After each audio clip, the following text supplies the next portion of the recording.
नमस्कार, हर हर महादेव, जय भोलेनाथ। आप सभी का स्वागत। ये है चाचा का रेडियो। मैं नितिन हूँ। व्लॉग, मूवी रिव्यूज, आर्टिकल लेकर आता हूँ। एक डरावने घर के बारे में अगर आपको पता चलता है कि भाई ये सामने वाला मकान हॉन्टेड है, स्केरी है, तो उस मकान में रहना तो खैर बनता नहीं है और अक्लमंदी भी नहीं है। आप उसके दाएं बाएं या सामने भी मकान लेने से कतराओगे। रियलिटी में लोग थोड़ा सा दूरी बना लेते हैं, लेकिन जरा सोच कर देखिए कि जहां आप रह रहे हो, अभी तक आपको 15-20 साल 30 साल हो गए, यहाँ कुछ डरावना ऐसा एक्सपीरियंस नहीं हुआ। लेकिन अब कोई घर पूरा ऐसा श्रापित हो गया है कि जिसके आसपास का दायरा बड़ा अजीब हो गया। डरावनी चीजें आपको महसूस होने लग गई हैं। घर वो सामने वाला हॉन्टेड है ना, इसमें हमारी क्या दिक्कत, हमारी क्या गलती। और हमने तो अपने घर में किला भी बनवा रखा है, हम पूजा पाठ भी करते हैं, हम ईश्वर पे आस्था भी रखते हैं, अपने गॉड को बहुत मानते जानते भी हैं। तो हमारे पास ये सारी चीजें, नेगेटिव एनर्जीज क्यों आ रही हैं, क्यों दिख रही हैं, इसका कोई आंसर नहीं है। ये जो पैरानॉर्मल वर्ल्ड होता है ना, थोड़ा सा समझा देता हूं कि ये प्रेत आत्माएं ऐसा नहीं है कि कभी किसी को निर्धारित समय पर दिखेंगी या इनका दायरा सिर्फ इतना ही होगा, इससे ज्यादा ये आगे आ ही नहीं सकती। ये इनके ऊपर डिपेंड करता है, प्रेत आत्माओं पर, नेगेटिव एंटिटीज पर, कि ये अपना दायरा, अपना लिमिट कहाँ तक ले जा सकते हैं। और हाँ, ऐसे बहुत सारी प्रजातियां हैं, मतलब ऐसे बहुत सारे काइंड ऑफ प्रेत हैं जिनके उतारे पॉसिबल भी नहीं है। वो एक समय के साथ आते हैं और जिस कार्य के लिए छोड़ा जाता है वो पूरा होते वक्त इंसान को अपने साथ ले जाया करते हैं। आपने सुना होगा 40 दिन वाला जो टोटका होता है, जो शमशान से किया जाता है, उस क्रिया को मारण क्रिया भी बोली जाती है। अगर वो किसी के ऊपर ढंग से पड़ दी गई तो हाँ, 40 दिन के अंदर बैड रिजल्ट दिख जाता है। और ऐसे एक नहीं, अनेक एग्जाम्पल है। और सिर्फ हिंदुस्तान के बारे में बात नहीं कर रहा हूं, आप किसी भी जगह चले जाओ। बहुत लोग मुझे ये मैसेज करते हैं कि नितिन, सिर्फ भूत प्रेत हिंदुस्तान में ही क्यों दिख रहे हैं, ये बाहर क्यों नहीं दिखते। एड और लॉरेंस के बारे में पता है? इन सब के पीछे अलग अलग एंटिटी का अलग अलग नाम होता है। आपको आपके घर में किसी प्रेत को कभी आपने महसूस करा, बट वो उसके बाद कभी नहीं दिखा, तो इसे करवट बोलते हैं। आपको आपका नाम कोई ऐसी जगह पुकार रहा है जहां आप ना किसी को जानते, ना मानते, ना दूर दूर तक कोई है, तो वो छलावा है। बाई चांस आप रात में जब सो रहे हैं तो आपको सपने में फिजिकली कोई एक्टिविटी हो रही है जो कि डरावनी और खतरनाक और गंदी है, तो इसे जिन्न की प्रजाति में लिया जाता है, जो कि सुबह निशान तक दिखा देता है। आपके गले पे, गर्दन पे और कुछ जगह आपको कुछ अगर निशान महसूस हो रहे हैं जो कि वक्त के साथ गहरे होते जा रहे हैं, तो ये जिन्न की कैटेगरी में आ जाता है। आपके घर में आपको कोई ऐसा दिखता है कि छोटा नवजात शिशु है, बट उसका चेहरा बहुत बड़ा है, आदमी जैसा लगता है, कहीं कहीं उसकी आंखें बहुत बड़ी दिखती हैं, तो वो कच्चा कलवा होता है। तो ऐसे करके मेरे पास बहुत सारी इंफॉर्मेशन जो आई है, मैंने अपनी कोशिश करी है कि वीडियोस में आपको शामिल करके बताता चला जाऊं। ये जो आज मैं आपको बता रहा हूं, ये डायन की प्रजाति से एक स्टेप ऊपर होता है। ठीक है, आप ये भी कह सकते हो कि ये एक ऐसा प्रेत है जो कि 4 या 5 घंटे के लिए इतना भयंकर रूप लेता है, उस वक्त जो उसके आसपास हुआ उस पर वो खेलेगा जरूर। और अगर आप उस समय के भीतर वहां से बाहर निकल गए तो बच गए, और अगर रह गए तो 2 चीजें जरूर होती हैं। एक तो मानसिक संतुलन बिगड़ जाएगा, जिसमें रिकवर होने में आपको 2-3 साल लग जाए या कभी कभी 5 साल लग जाए, जैसे सुनीता के साथ हुआ। सुनीता को 7 साल लग गए भाई साहब इस जगह से। मतलब बाहर तो आ गई थी, लेकिन उस डर से, उस प्रेत से बाहर नहीं आ पाई। कहीं भी जा रही है उतारे के लिए तो उसके साथ कोई चीज नहीं है। क्या करो इसके? अगर साइंस की बात करते हैं, डॉक्टर्स के पास गई, बहुत सारे अपने टेस्ट कराए, बट नथिंग इज देयर। मतलब वहां कुछ नहीं आया, कोई रिपोर्ट में चीज नहीं आई। ये कहानी है खुशी और जिया की। जरा ध्यान से सुनना। खुशी और जिया एक लड़के से जिससे मोहब्बत करती थी। गलती से वो लड़का शादीशुदा था और दोनों को एक तरह से धोखा देकर भाग गया।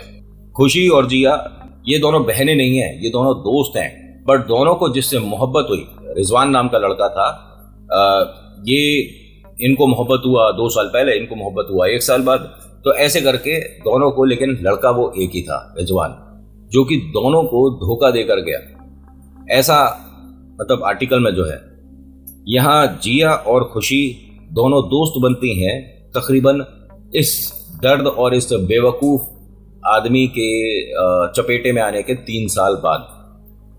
कॉलेज का फाइनल ईयर था, एक एक्टिविटी हो रही थी जिसमें सब परफॉर्म कर रहे थे। तो जिया और खुशी ये दोनों भी एक ग्रुप में थी, जो कि ग्रुप स्टेज पे डांस परफॉर्म करने वाला था। ये दोनों अच्छी दोस्त बनती हैं। कुछ समय की जो प्रैक्टिस हुई उसके बाद न जाने जिक्र कैसे आया, क्या हुआ, इन दोनों को बड़ी अजीब बातें शेयर करके मैं लगी। इसने कहा कि जब हम उसके साथ थे, मतलब दोनों ने आपस में जो शेयर किया, तो हमें घर में चीज़ें दिखती थी और वो जब भी हमसे मिला है हमें खाने को या तो टॉफ़ी दे दी, चॉकलेट दे दी। देखिए, मतलब इश्क प्यार मोहब्बत में चीज़ें एक्सचेंज हो जाना कोई बड़ी बात नहीं है कि आपने अपने प्यार को चॉकलेट दे दिया, कोई बड़ी चीज़ नहीं है। और कभी आपने टॉफ़ी खिला दिया, कभी दोनों ने मिलके पानी पूरी खा लिया, या दोनों ने मिलके कहीं डोसा चाउमीन खा लिया, मोमोज खा लिया, तो इसमें क्या प्रॉब्लम है? मैं हर बार क्या बोल रहा हूँ, दोनों ने मिलके खाया। ऐसा कभी देखा है कि नहीं जी मेरा तो मन नहीं है तुम ही खाओ, मेरा तो मन नहीं है इस रेस्टोरेंट में आ गया तुम्हारे साथ लेकिन तुम ही खाओ, नहीं मेरा मन नहीं है कि मैं पिक्चर देखते हुए कोल्ड ड्रिंक या स्नैक्स लूं, तुम खाओ। हर बार ये दूसरे को ही खिला रहा है। और कमाल की बात देखिए, जिस वक्त खाना आता है या कोई चीज परोसी जाती है उस वक्त आपको कहीं भेज दिया जाता है। इन दोनों का ये कहना है कि ये चीजें बाद में कनेक्ट हो रही थी, यानी कुछ ये घर से बनाकर पढ़कर लाता था और जिसे कहते हैं ना कि अपने वश में करना, उस तरह की एक्टिविटी चल रही थी। दोनों की किस्मत अच्छी रही कि दोनों उससे अलग रहे। होता क्या है कि जिया और खुशी अब बहुत ज़्यादा अच्छी दोस्त बनती जा रही थी, लेकिन दोनों के मन का अब डर बढ़ने लग गया। इनको पहले अपने घर में ऐसी चीज़ें नहीं दिख रही थी, लेकिन जब से इन दोनों की, जिया और खुशी की दोस्ती हुई है, तब से चीज़ें दिखने लग गई। दोनों ने अपने अपने घर में बात करी। अच्छा, जिया और खुशी, मैं आपको, जिया जो है वो एक ब्राह्मण फैमिली से बिलोंग करती है और जो खुशी है वो एक मुस्लिम समाज से आती है, ठीक है। अब यहाँ प्लीज़ मेरे को कमेंट ये सब नहीं होना चाहिए कि नितिन हिंदू ऐसे और मुस्लिम ऐसे। आप अच्छे, बात खत्म। जिया और खुशी के बीच में दोस्ती बढ़ रही थी, बट अब डर भी बढ़ रहा था। जिया ने अपने डैडी को और खुशी ने अपने अब्बा हुजूर को, दोनों को ये चीज़ें बताई कि हमें घर में कुछ दिखता है और ऐसा ही मेरी दोस्त को भी हो रहा है। तो ये दोनों लोगों के जो पापा हैं, ये एक जगह मीटिंग करते हैं, बात करते हैं और वो कहते हैं कि ये कुछ तंत्र है। लेकिन ये जो रिजवान नाम का लड़का था, इसके बारे में इन दोनों को कुछ नहीं पता। फ़ोन नंबर चेंज हो गया, अब उससे क्या कांटेक्ट रखना, और आप कैसे किसी पर जब तक आंखों से देखा नहीं शक कैसे कर लोगे। पुलिस भी आपकी मदद तब करती है जब प्रॉपर सबूत वगैरह हो, राइट। ऐसे में इन दोनों ने मिलके ये डिसाइड किया कि हम किसी के पास जाएंगे और उतारे के लिए बात करेंगे, झाड़ा लगवाएंगे। इन दोनों बेटियों का ये कह सकते हो कि पहले वजन था 65 या 54 और 58 के आसपास, अब ये धीरे धीरे कम हो रहा था। जो फैमिली हैं उनके पास वक्त नहीं था कि अपनी बिटिया को जाकर किसी को दिखा ले। कोई तांत्रिक, कोई अघोरी, कोई पंडित, कोई मौलवी, दोनों फैमिली बहुत ज़्यादा व्यस्त थी, दोनों बिजी थे। और हाँ, ये दोनों फैमिली अच्छे खासे पैसे वाले रसूखदार लोग हैं, तो अपने बच्चों के लिए थोड़ा वक्त कभी कभी कम निकलता है। बच्चा क्या कह रहा है, उसे जो डर लग रहा है, उस बात को ज़्यादा प्रायोरिटी नहीं दी जाती है समटाइम्स। हाँ, अब इन दोनों के मन का डर ऐसा बैठा हुआ था कि ये एक दूसरे से जब बात करती थी, जब भी एक दूसरे से कनेक्ट करती थी, तो इन दोनों का ये कहना है कि वो डर या वो जो डराने वाली जो भी चीज़ सामने आती है वो और भयानक हो जाती है। दोनों ने डिसाइड करा कि एक दूसरे से कुछ दिन हम बात नहीं करेंगे। जब इन्होंने ऐसा शुरू करा तो 3 दिन के अंदर इन्हें थोड़ा थोड़ा पॉजिटिव चेंज दिख रहा था। अब जो वो डराने वाली चीज़ आती है, इंसान तो नहीं है, आदमी है, और कोई डरावना सा प्रेत कह सकते हो, जो कि आके हमारे साथ गंदी हरकत कर रहा है, हमें गलत जगह बैड टच वगैरह। और घर वालों को कितनी बार बताएगी? 1 बार बता दिया, 2 बार बता दिया, 10 बार बता दिया, 50 बार बता दिया। हाँ बेटा कल किसी को देखकर आता हूँ, हाँ बेटा कल किसी मौलवी के पास चलते हैं, हाँ बेटा। अरे तुम्हारे पास बेटे के लिए टाइम ही नहीं है तो उसे खुद जाना पड़ेगा ना। ये दोनों डिसाइड करती हैं 3 दिन तक, जब इनके साथ ऐसा कुछ नहीं हुआ कि भाई हमारे को इतना भयानक वो जो लगता था, सुबह से लेकर रात तक शरीर थका थका लग रहा है, कंधों पर वजन लगता है, आंखें भारी रहती हैं, सिर में हल्का हल्का दर्द रहता है, गर्दन में थोड़ा बहुत ऐसा प्रेशर सा रहता है, थाइज और पैर में ऐसा दर्द सा रहेगा कि उठने के बाद लगता ही नहीं है कि हमें चलना भी आता है। घर में एक बैड स्मेल आती है, अपने कमरे के आसपास इर्द गिर्द अगर घूमते हैं तो हाँ एक कोना ऐसा है जिसमें अजीब सी बदबू आती है। ये सारी चीजें कनेक्ट हो रही थी और दोनों के साथ सेम हो रही थी। अब दोनों किसको दिखाएंगे? या तो दोनों मौलवी के पास जाएं, या दोनों पंडित के पास जाएं, या दोनों किसी ऐसे तांत्रिक पे जाएं जो कि व्हाइट मैजिक जानता हो, जो मदद कर पाए। ये दोनों ने एक बार डिसाइड करा कि कुछ दिन के अंदर अगर फैमिली ने हमारी मदद नहीं करी तो हम दोनों किसी भगत मौलवी किसी के पास भी जरूर जाएंगे। देखिए, क्या ऐसा हो सकता है? आपके दिमाग में सवाल आ रहा होगा कि मान लेते हैं कि उस रिजवान ने इन पर टोटका करा था, मान लेते हैं, लेकिन उसे अब इन दोनों की लाइफ से गए 3 साल हो गए, तो क्या 3 साल बाद तक कोई टोना टोटका असर कर सकता है? वह सब पूरी जिंदगी के लिए कर सकता है। अगर किसी ने आपकी आत्मा को बांध रखा है ना, तो उसे जरूरी नहीं है अब आपके साथ रोज रोज मिलना, आपके साथ बात करना, हंस हंस कर आपके साथ चॉकलेट टॉफी खाना, जरूरी नहीं है। वो असर करता रहेगा क्योंकि कुछ चीज आपकी उसके पास है, तो जब उसका मन होगा वो उस चीज को टोटकों में इस्तेमाल कर सकता है। मैंने पहले भी कहा है, बहुत सारे अपनी माताएं बहनों को आप लड़कों में तो ऐसा देखिए कम होता है, इसलिए मुझे पता है, हॉस्टल वगैरह में हम भी रहे हैं, एक दूसरे का टी शर्ट पहन लेते हैं, लेकिन ये जो भाव है ना, ये महिलाओं में ज्यादा देखा गया है। ध्यान से सुन लो, अगर आप किसी को अपना सूट दे दिया कि भाई उसका कोई फंक्शन अटेंड करने जा रही है, आपका रेड सूट बहुत पसंद है तो वो ले गई, या आपकी ब्लैक साड़ी बहुत ज्यादा पसंद है, आपकी कोई फ्रेंड लेकर चली गई, उसको वापस लेते हो, आपने ड्राई क्लीन को दे दिया, आपने घर में वॉश कर लिया, आपके दिमाग में बस यही तो रहता है कि दोस्त लेकर गई थी। एक तो ये बांटना वाला जो है ना हिसाब किताब बंद कर दो, एक बार ना कह दो और बुरे बन जाओ, बात खत्म। अब आप किसी को ये नहीं कह सकते नहीं वो तो पढ़ा लिखा इंसान है भाई, वो थोड़ी ना करेगा। पता है आपको आपकी किस चीज से उसको परेशानी है? नहीं पता। आपकी कौन सी सफलता उसे बुरी लग रही है? नहीं पता। कहीं कहीं तो टोटके इसलिए भी कर दिए जाते हैं कि सामने वाला हमसे ज्यादा खूबसूरत है, इस पर टोटका पड़ दो, इसका चेहरा बेकार कर दो, इसको ये कर दो, उसको वो कर दो, अरे इसने बड़ी गाड़ी कैसे ले ली, इसके गाड़ी के ऊपर टोटका कर दो। आदमी खुद मेहनत करके कुछ नहीं बनेगा, सामने वाले ने जो मेहनत करी है उसे नीचे गिरा लो। होता क्या है कि जिया खुशी के कॉलेज में एक इवेंट था जिसकी वजह से इन्हें 3 दिन के लिए बाहर जाना था। घर से परमिशन मांगा, मिल गया। और ये जो है ना, स्पोर्ट्स में भी 3 दिन के लिए लोगों को बाहर जाना पड़ रहा है, और साथ ही साथ कोई इवेंट है, डांस परफॉर्मेंस है, तो ये दोनों उस ग्रुप में थी, तो डांस करने का, परफॉर्म करने का इन्हें उधर जाना पड़ रहा था, और बहुत बड़े लेवल पे हो रहा था। दोनों अपने जब घर से परमिशन मांग चुकी हैं तो घर वालों ने ये तक नहीं पूछा कि कितने दिन का इवेंट है, कितने दिन को जा रहे हो। बट ठीक है, होना भी चाहिए, थोड़ा फ्रीडम मिलना भी चाहिए, बच्चों को आज़ादी होनी चाहिए अपना हॉबी को परसू करने के लिए और बाहर निकलने के लिए, ठीक है। लेकिन इन दोनों के साथ एक्टिविटी कुछ अलग भी हो रही है। दोनों जब एक दूसरे से फ़ोन पे भी बात करती हैं तब इनको रात में कुछ डरावने सपने दिखने लग जाते हैं, तुम 3 दिन के लिए एक साथ जाने वाली थी। अब ये चीज़ कैसे असर करती है मुझे नहीं पता, लेकिन इन दोनों का साथ होना इन दोनों का दुर्भाग्य बनने वाला था। दोनों कॉलेज ठीक टाइम पर पहुंच गई। 5:30 बजे सुबह सुबह अपने कॉलेज में सभी को आना था, जो जो जाएगा। और यहाँ से जो बस जा रही थी, दूसरे कॉलेज के भी बच्चे इस कॉलेज में आए हुए थे। 3 दिन का है और यहाँ से बस से इन्हें तकरीबन 8 घंटे का सफर करना था। बस में दोनों साथ ही बैठी हुई थी, दोनों गाना बजाना हो रहा था बस में और परफॉर्म कर रही थी। अच्छा, एकदम माहौल लाइट था। लेकिन ये दोनों को समझना चाहिए था कि जब हम फोन पे बात करते हैं डरावना लगता है, अब हम साथ हैं तो हमें न जाने ये चीज़ ज़्यादा असर कैसे करेगी। खैर, इनको बस में ऐसा कोई प्रॉब्लम नहीं हुआ। जहाँ जाना था वहाँ बड़ा सा लॉज ले रखा था कॉलेज वालों ने, वो मिल गया। तो एक कमरे में करीब 4 लड़कियाँ रुक रही थी, ऐसे करके मैनेज किया हुआ था। और एक कमरे में अगर लड़कों का देखा जाए तो 6 लड़के एक साथ रुके जा रहे थे। लड़कों ने बोल भी दिया कि नहीं, हम मैनेज कर लेंगे, गद्दा नीचे डाल लेंगे, कोई दिक्कत नहीं है, मैनेज हो जाएगा।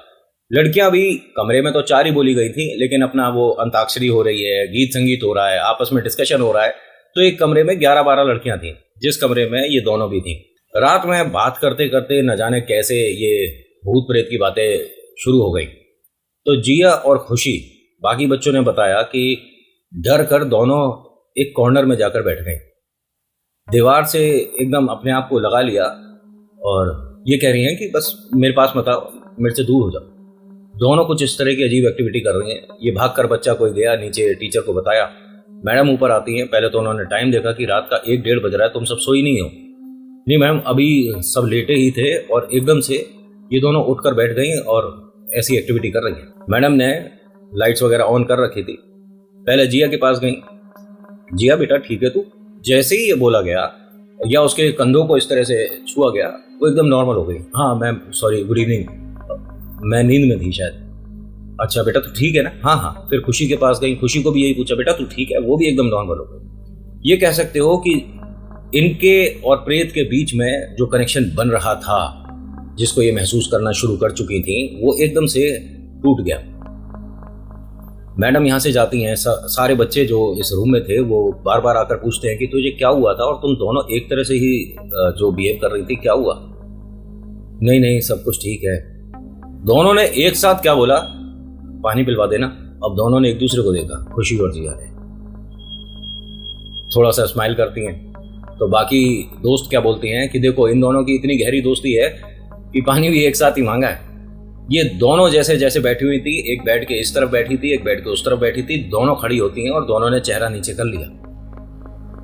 तो बाकी लड़कियां हंसकर क्या कहती हैं कि अब समझे हम, ये है तुम्हारी नौटंकी। हाँ, दोनों मिलकर हमें डरा रही हो सेम एक्टिविटी करके। हम नहीं डरने वाले और अब हम रूम से बाहर भी नहीं जाएंगे और मैडम को भी नहीं बुलाएंगे, क्योंकि मैडम अपनी नींद क्यों खराब करेंगी। अच्छा, हम देखना चाहते हैं कि तुम हमें कितना डरा सकती हो। देखे तो सही तुम दोनों की क्या प्लानिंग है। अब सारे बच्चे जो यहाँ थे वो समझ रहे थे कि दोनों नौटंकी कर रही हैं। खुशी और जिया का चेहरा नीचे था, ऐसे मुंह झुका रखा था। 5 मिनट हो गया, 10 मिनट हो गया। ये धीरे धीरे दोनों अपनी जगह पे खड़ी खड़ी हिल रही थी। एक लड़की है, नाम था गीतिका, उसने कहा कि ये मजाक नहीं कर रही। इनकी आंख देख ध्यान से, कोई इतनी देर तक आंखें इस तरह से नहीं पलट सकता जैसे इनकी। भाई 10-15 मिनट हो गए हैं, तुम्हें मजाक समझ रहा है क्या? मैडम को बुला कर लाओ। अरे कोई मैडम को बुलाने की जरूरत नहीं है, तुम नहीं जा रही ना, मैं जाती हूं। अब ये लड़की यहां से गई। अब आपको ये बात अजीब लगेगी, दरवाजा खोलने के लिए जो नॉब होता है ना, नॉब होता मतलब हैंडल जो होता है, वो उस दरवाजे में है नहीं। दरवाजा अंदर को खुलेगा, कैसे खोलेंगे ये? वो पूरे दरवाजे पर हाथ लगाकर चेक कर रही है कि नॉब कहां गया। अरे अभी तो हम दरवाजा खोलकर 20 बार बाहर निकले हैं। यहां जिया हंसने लग गई। जिया की हंसी जो थी ये लड़कियों वाली नहीं थी, ये कोई मर्दाना हंसी है। ये जितनी भी अभी तक मजाक समझ रही थी, बेड पर बैठी थी, उसके आसपास बैठी थी, कुछ चेयर पे बैठी थी, सब कॉर्नर में हो गई। उन दोनों से थोड़ी दूरी बना ली। जिया और खुशी अब एक सी एक्टिविटी कर रही थी। दोनों के चेहरे पर एक अजीब सी डरावनी स्माइल थी, दोनों की आंखें पलटी हुई थी। एक हंसी जो कि इन्हें सुनाई दी है कमरे में, ये आदमी की आवाज़ है। कमरे से बाहर निकलना चाहती हैं लेकिन कमरे का वो जो दरवाजे का हैंडल है वो मिल नहीं रहा, वो है नहीं। तो इन लड़कियों ने मेहनत करके, कोशिश करके दरवाजे के बीच में नीचे होता है ना थोड़ा सा गैप, उसमें उंगलियां फंसाकर खींचने की कोशिश करी। एक आध के तो नाखून भी टूट गए, बट ये खुलने को तैयार नहीं। अब कोई यहाँ पर प्लास पेचकस लेकर तो आया नहीं है। अगर दरवाजा बाहर को खुलेगा तो चलो चारों पांचों मिलकर मेहनत करके दरवाजे को धक्का देकर बाहर खोलें, तोड़ें, आवाज करें। दरवाजे को इन्होंने 20 बार खूब नॉक कर लिया।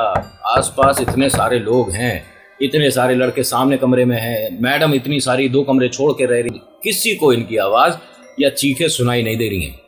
अब यहाँ गीतिका क्या करती है, जिया के पास जाती है और दोनों कंधे पकड़कर, जैसे मैडम ने कहा था ना कि तू ठीक है तू ठीक है, इसी तरह से करती है। इसकी आंखें एकदम नॉर्मल हुई, ये जमीन पर धड़ाम से गिरी।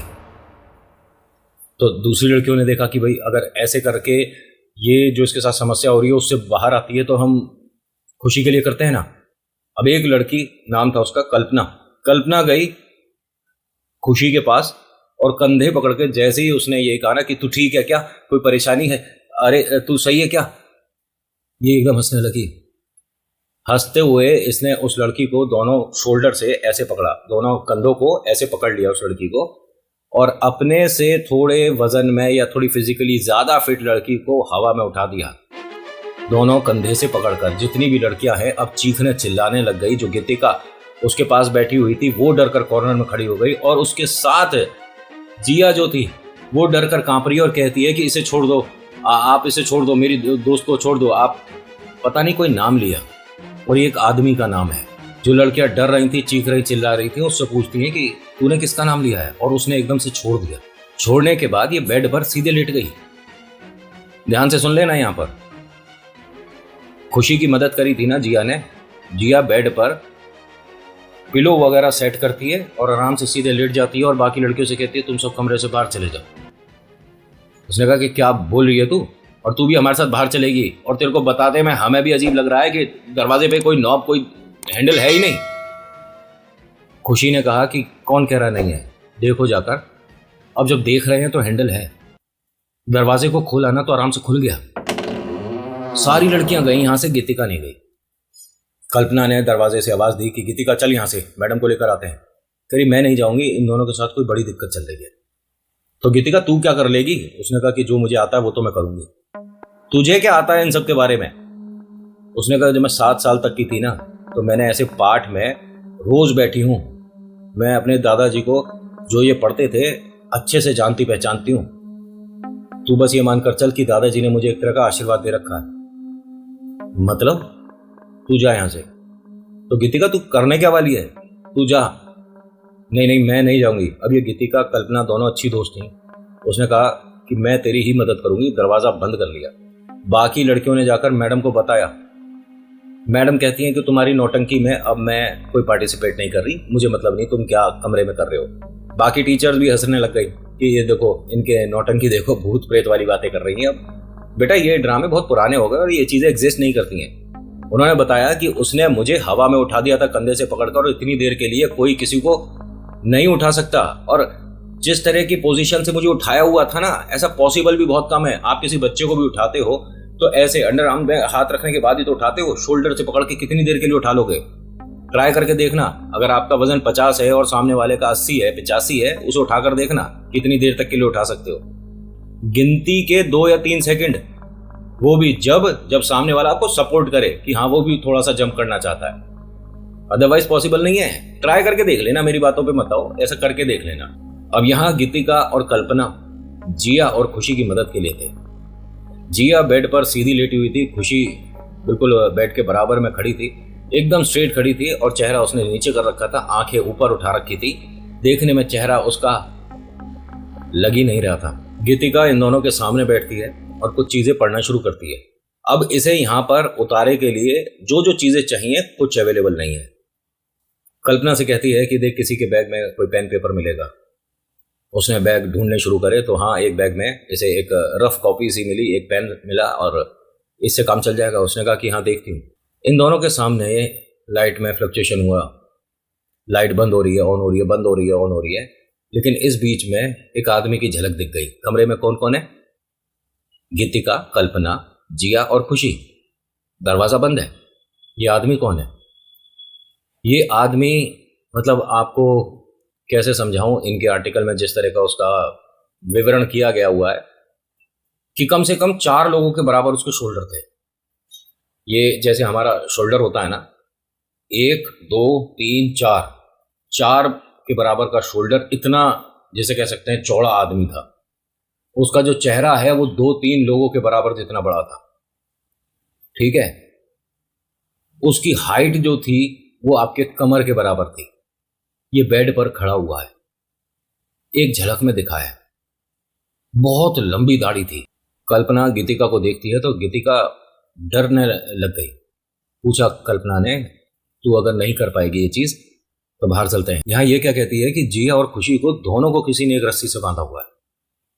ये क्या है मुझे नहीं समझ आया, और मैंने ऐसा कभी मतलब डरावने सपनों में भी नहीं देखा है। उतारे होते में बैठती थी, जो चीज जाती है वो मुझे दिखती है। मतलब कोई प्रेत जिस शरीर को छोड़ता है वो मैंने देखा है, लेकिन इतना डरावना भयानक कभी नहीं देखा। दोबारा जैसे ही लाइट में फ्लक्चुएशन हुई, बंद हुई, ऑन हुई, तब क्या देखा है इसने? जैसे जिया लेटी हुई थी ऐसे खुशी भी उसके बराबर में आकर लेट गई।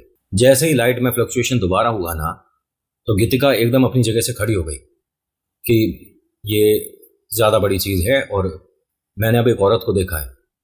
तो कल्पना डरते हुए गीतिका के बिल्कुल पास आती है, उसका हाथ पकड़कर कहती है कि क्या बोल रही है तू? कहाँ है औरत को? कौन सी औरत देखी है तूने? उसने कहा इसके साथ गलत हो रहा है। मैं अपनी दोस्त को शायद इतना नहीं जानती कि बचा पाऊंगी, इसके साथ बहुत ज्यादा गलत हो रहा है। अरे लेकिन तूने देखा क्या है? औरत है, कौन है, किधर देखी है? उसने कहा इसके पेट पर बैठी है और इसके पेट में इस तरह से नाखून लगा रखे हैं। मैंने अगर कुछ पढ़ना शुरू करा तो ये पेट फाड़ देगी। अरे क्या बोल रही है तू? मैं नहीं कर पाऊंगी। और ये जमीन पर एकदम से गिर गई। जो गीतिका मदद करने वाली थी। कल्पना यहाँ से भागती है, दरवाजा खोलकर मैडम के पास जाती है। माँ, सारी लड़कियां पहले से ही लगी पड़ी है कन्विंस करने में मैडम, लेकिन मानने को तैयार नहीं। उन्होंने कहा, मैडम गीतिका के साथ कुछ हो गया है। सारी मैडम हंसने लग गई। हाँ, एक और नौटंकी। अभी तो जिया और खुशी का डिस्कशन चल रहा था, अभी बताती हैं कल्पना मैडम कि गीतिका भी गिर गई है। अच्छा बच्चों, ऐसा है, कल परफॉर्म करना है, एक्टिंग आज मत करो, जाओ चलो। और तेरा तो कंपटीशन भी है ना, बास्केटबॉल की प्रैक्टिस, चल जा, सो आराम कर। अब सारी लड़कियों से ये कहती है कि हमें ना किसी की हेल्प की जरूरत है, उसके साथ दिक्कत हो रही है, चलो चलो। अब ये देखिए, कोई नहीं जानती कि उतारा कैसे होता है, क्या करना है क्या नहीं, कोई नहीं जानती। एक जानती थी, वो वहां पर एक तरह से सरेंडर कर चुकी है। जब कमरे में पहुंची हैं तो तीनों यहाँ नहीं है। वॉशरूम देख लिया, कमरा देख लिया, लॉबी देख ली, लिफ्ट देख ली, नीचे तक के फ्लोर देख लिए, कहीं नहीं है। मैडम को आकर दोबारा बताया कि मैडम वो तीनों कमरे में नहीं है। मैडम ने कहा, हम यहां से बाहर जाएंगे ही नहीं। तो यहां इस तरह की जो हलचल हो रही थी, जो लिफ्ट के पास सिक्योरिटी गार्ड बैठते हैं ना, उनके पास आई लड़कियां। सबने कहा कि भैया यहां से कोई बाहर गया था क्या?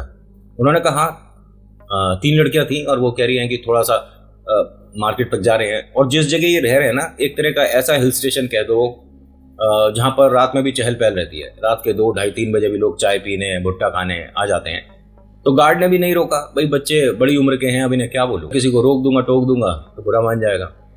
और आपको बताऊं, वैसे ये चीज़ आर्टिकल से ही मुझे समझ आती है और लोगों की कहानी और अनुभव से, कि पहाड़ों का प्रेत पहाड़ों पे उतरेगा। आप उसे भूस्थल पर, मतलब जो पहाड़ से अलग एरिया है, जमीन धरती जहां पर आप और हम रह रहे हैं, फ्लैट सरफेस, वहां पर पॉसिबल कम हो पाता है। किस तरफ गई थी वो तीनों? बेटा शायद इस तरफ गई हैं। उनको देखकर आपको लगा नहीं कि कुछ अजीब सी एक्टिविटी कर रही हैं? नहीं नहीं, वो तो हंसते बोलते हुए गई हैं तीनों, हंसते बोलते हुए गई हैं। कल्पना हो सकता है ना कि वो ठीक हो गई हो। तो ये गार्ड भाई ने सुन लिया, ठीक हो गई हो मतलब? उन्होंने कहा, गार्ड भैया आपको भी बताएंगे तो आप भी मैडम के जैसे ही कहोगे कि नहीं ऐसा कुछ नहीं होता। उन्होंने कहा, बताओ बताओ क्या हुआ है? उन तीनों के साथ कोई, मतलब हमें लग रहा था कि कोई भूत प्रेत की समस्या है। इस गार्ड ने तुरंत एक को फोन करा, अपनी जगह बैठाया और इन बच्चों से बोला कि आप सब रुको, मैं उन्हें देख कर लाता हूँ। तभी कल्पना कहती है कि नहीं भैया, आप भीड़ में उन्हें पहचानोगे कैसे? उन्होंने कहा, मुझे पता है कि वो कौन सी जगह गई होंगी, आप निश्चिंत रहो, मैं जाता हूँ। टीचर्स को बताएं। जब आपकी कोई बात नहीं मान रहा तो तभी यहाँ पर कुछ लड़के भी आ गए। हुआ क्या है, कोई परेशानी हुई है? सब कुछ बता दिया। उन्होंने कहा, अरे गार्ड भैया फिर इतनी देर क्यों कर रहे हो, चलो हम चल रहे हैं। अब यहाँ 6-7 लड़के तैयार हो गए, गार्ड भैया तैयार, मतलब गार्ड ऐसे ले जा रहा था जैसे उसे बताकर गई हो कि हम कहाँ हैं। एक जगह जाकर ये रुक गए लड़के कि भाई ये कहाँ जा रहे हो आप, ये नीचे खाई नहीं दिख रही है? उन्होंने कहा, खाई नहीं, यहाँ पर चीजें रखी जाती हैं, वो तीनों यहीं पर होंगी, लेकिन हम यहाँ जा नहीं सकते। उन्होंने कहा, देखो बच्चों, मैं यहीं पर पला बड़ा हूँ, मैं एक एक जगह जानता हूँ, आप लोग यहाँ से कहीं नहीं जाना, क्योंकि मैं यहाँ तक उन्हें ऊपर तक ले आऊंगा, लेकिन यहाँ से ऊपर आप ही उन्हें खींचना। लेकिन आप तीनों को लेकर कैसे आओगे? उन्होंने कहा, भी देख लो, ये जो गार्ड है इसने कोई चीज पढ़ी और वहां से उनकी आवाज आनी शुरू हो गई, मतलब जहां वो बैठी हुई थी। ऐसे रोड था, रोड के नीचे थोड़ा सा गैप, फिर उसके बाद एक चौड़ा पत्थर, फिर उसके बाद चलने की जगह, और लेफ्ट में खाई है, और नीचे जाकर कोई हल्की फुल्की कहीं से, जैसे होती है ना, आप झरना कह सकते हो, उसके पहले बैठी हुई हैं। इन तीनों के मुंह पर थोड़ा थोड़ा खून लग रहा था, ये कुछ चीजें खा रही थी। गार्ड के पास आकर तीनों खड़ी हो गई। लड़के देखकर जो आए थे ना मदद करने वाले, सिर्फ 2 आगे रह गए, बाकी पीछे। सबकी हिम्मत जवाब दे गई, क्योंकि उनकी आंखें बड़ी अजीब लग रही थी और जिया की आंखें पलटी हुई थी, चेहरे पर खून लग रहा था, यहाँ जैसे कुछ इन्होंने अभी चीज खाई है। गार्ड ऊपर आते हैं, आने के बाद कहते हैं कि आप अपने आप चढ़िए साहब, आप तो बहुत बलशाली दिख रहे हो। अब कल्पना ने कहा कि साहब कैसे बोला है इसने, ये तीनों लड़कियां हैं सामने। यहाँ जब ये इस पहाड़ी से ऊपर आई तो गीतिका तो नॉर्मल दिख रही थी, लेकिन उसके भी मुंह पर खून वगैरह लग रहा था। गीतिका ने एकदम से हाथ ऐसे करा, उसे जो गार्ड, सिक्योरिटी गार्ड भैया थे, उन्होंने ऊपर खींचा। बेटा तू ठीक है? हाँ मैं ठीक हूँ। मुझे गंदी सी स्मेल क्यों आ रही है? जो लड़के पीछे खड़े थे ना, उनमें से एक ने डरते हुए पानी की बोतल, गीतिका अपना फेस वॉश कर ले, देख क्या लग रहा है चेहरे पे। उसने पानी से जब धोना शुरू करा तो देखा कि ये खून वगैरह कहाँ से आ रहा है। तेरे कहीं लगी है क्या? नहीं नहीं, मेरे कहीं नहीं लगी। अब वो दोनों नीचे ही खड़ी हैं। तभी क्या बोलते हैं गार्ड भैया जिया और खुशी का नाम लेकर कि आप तो बहुत बहादुर लग रहे हो साहब, आप अपने आप ही चढ़ जाओ यहाँ ऊपर, आ जाइए आ जाइए, आप तो बहुत बलशाली हो साहब, आ जाइए सरकार आ जाइए। गीतिका ने गार्ड से कहा, भैया आपको कुछ दिख रहा है क्या? उन्होंने कहा, हाँ बेटा साफ दिख रहा है, एक ने दोनों के ऊपर हाथ रखा हुआ है और उसका सिर नहीं है। गीतिका कहती है कि नहीं, जब मैंने पढ़ना शुरू करा था तो मुझे एक पहले आदमी दिखा था और उसके बाद एक औरत दिखी, पेट पर अपने नाखून गाड़ रखे हैं, इसके पेट पर बैठी है और वो कह रही थी, मतलब जिस तरह की उसे मुझे देखकर चेतावनी दी है कि अगर कुछ पड़ा तो मैं इसका पेट फाड़ दूँ। उन्होंने कहा, बेटा बात कर रहे थे तभी ये दोनों ऊपर रोड पर आई, हाथ पीछे इस तरह से रखा और हॉस्टल की तरफ चलना शुरू कर दिया। हॉस्टल में अंदर आते के साथ ही चीखना चिल्लाना, पेट में दर्द हो रहा है, आंख मुझे दर्द कर रही है, गर्दन पे कुछ भारी। हॉस्टल में एक अजीब सा डर का माहौल हो गया। टीचर्स वगैरह भाग कर आए कि अरे तुम दोनों की नौटंकी बंद नहीं हो रही है क्या? तो गार्ड ने कहा कि ये नौटंकी नहीं है, ये इन दोनों को जितना आप साथ रखोगे उतना ज़्यादा बढ़ जाएगा। क्या आप क्या बोल रहे हो? आपका काम सिक्योरिटी का है ना? उन्होंने कहा, हाँ वही कर रहा हूँ। इन दोनों बच्चों पर कोई प्रेत है? उन्होंने कहा, देखिए ऐसा है, हम कौन से कॉलेज से आए हैं पता है, कौन से लेवल की हम एडवांस लर्निंग कर रहे हैं पता है, साइंस में बच्चों ने क्या क्या महारत। उन्होंने कहा, देखिए ठीक है, आपका कॉलेज कुछ भी हो, आप कितने भी बड़े पढ़ाकू हो, आप कितनी भी नॉलेज रख के बैठे हो, आपने साइंस में सब कुछ हासिल कर लिया, लेकिन प्रेत को गलत मत कहो। आपको क्या लग रहा है ये कैसी, ये इनकी शक्लें कैसी हो रही हैं? उन्होंने कहा, बेटा इनका पहले मुंह धुलवाइए, थोड़ा फेस वॉश कराइए, क्या खाया था तुम दोनों ने? ये दोनों नौटंकी कर रही हैं भैया, आप जाओ यहाँ से। उन्होंने कहा, मैं जाऊँ? ये नौटंकी कर रही हैं, अभी दिखा देता हूँ आपको। ये तुरंत अपने इस हॉस्टल के गेट से बाहर गए, पता नहीं कहाँ से क्या चीज़ लाए, लाने के बाद ज़मीन पर रखी और कहा कि इन दोनों को देख लेना भी। ये दोनों जो कि सीधी खड़ी हुई थी, सिर्फ चीख रही चिल्ला रही थी, एकदम ज़मीन पर बैठ गई जैसे पालतू जानवर होता है, धीरे धीरे कोहनियों के बल सरकती हुई आती चीज़ को एकदम नाक से ऐसे ऐसे स्मेल कर रही। सब बच्चे डर रहे हैं उन्हें देखकर। मैडम कहती हैं कि ये क्या सी एक्टिविटी कर रही हो, खड़ी हो जाओ दोनों। जैसे ये हंसी है ना, मैडम की तरफ देखती है तो एक आदमी का चेहरा दिखा। अब मैडम के हाथ पैर फूल गए कि ये क्या हो रहा है। उन्होंने कहा, आपसे हाथ जोड़ के विनती कर रहा हूँ, आधे घंटे एक घंटे में जैसे भी आपको मौका लगता है, यहाँ एक मंदिर है, वहाँ पुजारी होंगे, उनके पास ले चलिए, बिटिया के साथ बहुत बड़ी दिक्कत चल रही है। जो पंडित जी हैं इनके पास रात में ही लेकर गए। इस वक्त रात का 1:30 बज रहा था। जैसे ही मंदिर का गेट खटखटाया तो आवाज आई पंडित जी की कि दरवाजा खुला है, आ जाइए। अब इन्हें जैसे ही लेकर आए मंदिर परिसर में, दोनों की आवाज बदल गई। दोनों घुर्रा रही थी, पंडित का नाम लेकर उसे चेतावनी दे रही थी। ये कभी पहले नहीं आई है यहाँ पर, पंडित को कभी जाना नहीं पहचाना नहीं। पंडित को जो नाम लेकर बुला रहे हैं, कैसे बुला रहे हैं, चीजें असर नहीं करती हैं, कुछ होता ही नहीं है, भूत प्रेत होते नहीं है, कैसे जानता उसके बारे में पहले से। पंडित जी ने उनके आगे दोनों के हाथ जोड़ दिया कि किसे लेकर आए हो भैया, आप बैठाओ, मैं आ रहा हूं जरा। पंडित जी तुरंत गए, नहा कर आते हैं, अपना गद्दी लगाते हैं। गद्दी लगाने के बाद जैसे ही उन्होंने घंटी बजानी शुरू करी, इन दोनों का खेल शुरू हो गया। ये एक माँ भवानी का मंदिर है। यहाँ जो बच्चे थे ना, सभी लोग गेट के बाहर से झांक झांक कर देख रहे थे, किसी की हिम्मत नहीं हो रही थी अंदर आकर देखने की। जब इन्होंने सिर घुमाना शुरू करा तो एक लड़का पीछे जो भीड़ में खड़ा था वो हंसकर क्या कहता है, अरे नौटंकी हमने टीवी में पिक्चरों में बहुत देखी है। और ये खुशी कर रही थी। जैसे ही उस लड़के की आवाज़ सुनी, पंडित जी एकदम मंत्र बोलते हुए रुके और खुशी ने अपना सिर रोक दिया। खुशी हंसते हुए जब पलट कर देखती है, वहां उस लड़के के साथ होना शुरू। जमीन पर बैठकर वो इस तरह से घूमना शुरू हो गया। जो आसपास के लोग थे वो देखने लगे कि ये क्या कर रहा है। बाकी लोग जानते थे, आसपास से जो निकल रहे थे जानते थे कि इस मंदिर के आसपास ये चीजें होती हैं, उतारा हो रहा होगा किसी का, तो रुक कर देखने की जरूरत नहीं है। जो लड़के यहां से झांक झांक कर देख रहे थे सब भाग लिए। पंडित जी ने कहा कि उस लड़के को भी ले आओ। तो अब ये दो बैठी हुई थी। गीतिका नॉर्मल है यहाँ, इनफैक्ट वो तो पंडित जी के सामने साथ में बैठी है और वो भी वो चीज पढ़ रही है जो उसने सीखा सिखाया है।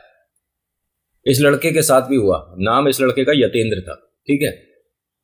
इन तीनों पे उतारा हुआ होने के बाद पंडित जी ने काफी चीजें बताई और ये दोनों हाँ करती रही। हाँ ये हुआ था, हाँ ये दिखा था, हाँ मेरे साथ ये भी हुआ।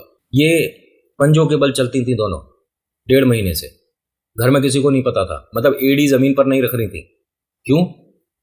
एड़ी पर चेहरा है, एड़ी पे चेहरा है किसी का, अगर पैर रखेंगे तो वो हमें खा जाएगा। ये कुछ बातें सेंस बनाती हैं। जमीन पर एड़ी नहीं रख सकते हम। यहां से मंदिर से जब गई है ना, पैर में कोई चप्पल जूते नहीं थे, पूरा जमीन पर पैर रखा हुआ था। ये होती है ईश्वर की ताकत। बड़े से बड़ा प्रेत हार मान कर निकलता है। आप ईश्वर पर विश्वास तो करो। जिस चीज से ये दोनों इतने साल से परेशान थी, उसे पंडित जी ने 1.5 घंटे में यहां बांध के बैठा दिया। और मां भवानी के आशीर्वाद से इनको बाद में कभी कुछ ऐसी समस्या नहीं हुई। लेकिन हाँ, जो पंडित जी ने चीजें बताई थी, इन्होंने घर पर जाकर करा। उनमें से 3 चीज मैं बताऊंगा, बाकी नहीं, ठीक है। पहली चीज ये बताई थी कि जो भी वो लड़का है, अगर बाई चांस आपकी और उसकी कोई तस्वीर साथ में है, तो उसे बीच में से इस तरह से काटने के बाद, पीछे सिंदूर लगाने के बाद, उसे आग लगाकर जो राख होगी उसे टॉयलेट में डालकर फ्लश कर देना। पहला। दूसरा, अपने सिर पे से आपको 8 दिन लगातार 5 लाल मिर्च उतार कर घर के बाहर जलानी है। जब तक उसमें से धसक नहीं उठती तब तक। धसक समझते हो ना? आप लाल मिर्च जलाते हो घर में पूरे में घुमाने के बाद, उतारा करने के बाद मतलब, और घर के बाहर जलाया करो प्लीज, ठीक है। ये रसोई में नहीं जलाई जाती हैं चीजें। घर के बाहर अगर आप करते हो और उससे एकदम धसक उठी, धांस उठी, मतलब कि अरे यार सांस लेने में दिक्कत हो रही है, तो ठीक है। और अगर नहीं उठ रही तो प्रेत है। और तीसरा, कि अपने चेहरे, हाथ और पैर को एक कपूर वाले रुमाल से, मतलब एक रुमाल के अंदर कुछ कपूर रखो, उसमें ऐसे लपेट के उसे अपने ऐसे पूरे शरीर पे, सिर से पैर तक छुआने के बाद घर से थोड़ा दूर किसी चौराहे पर दिन में, रात में, जब भी आपको मौका लगता है, फेंक कर वहां वापस नहीं देखना। और उसके बाद से अभी तक इनके साथ कोई समस्या नहीं हुई। कुछ चीजें इसमें मैंने रोकी है एल्गोरिथम के हिसाब से, अदरवाइज वो भी बताता मैं। और बस आज का आर्टिकल इतना ही है, जितना था मैंने समझाने बताने की कोशिश करी। So thank you so much for watching. मेरा नाम नितिन, मुलाकात करूंगा एक नेक्स्ट वीडियो में। हर हर महादेव, जय भोलेनाथ, धन्यवाद।